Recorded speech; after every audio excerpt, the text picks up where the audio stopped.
دولت زدران وایي ما څه ګناه کړې. د کرکټ مینوالو په دې وروستیو کې د افغانستان د کرکټ بورډ مشرانو له ما سره د مور او میرې چلند پیل کړی دی. له نړیوال جام را په دې خوا په مکمل سیالیو کې برخه نه ده راکړې. زه روغ جوړ فټ یم. مسؤلین را سره زیاتې کوي. د زیمبابوې، بنګلادیش او ویسټ انډیز خلاف په یوې سیالۍ کې هم چانس نه دی راکړی.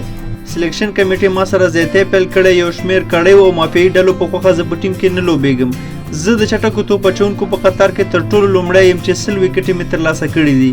خو نن مجبور شوم، زړه مې ډېر درد کوي.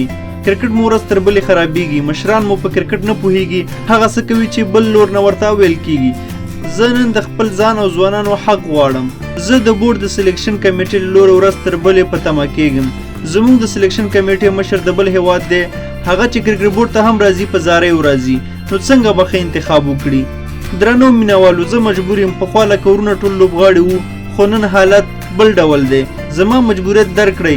بس د نور د کرکټ بورډ مشرانو ظلم نور د زغملو وړ نه دی.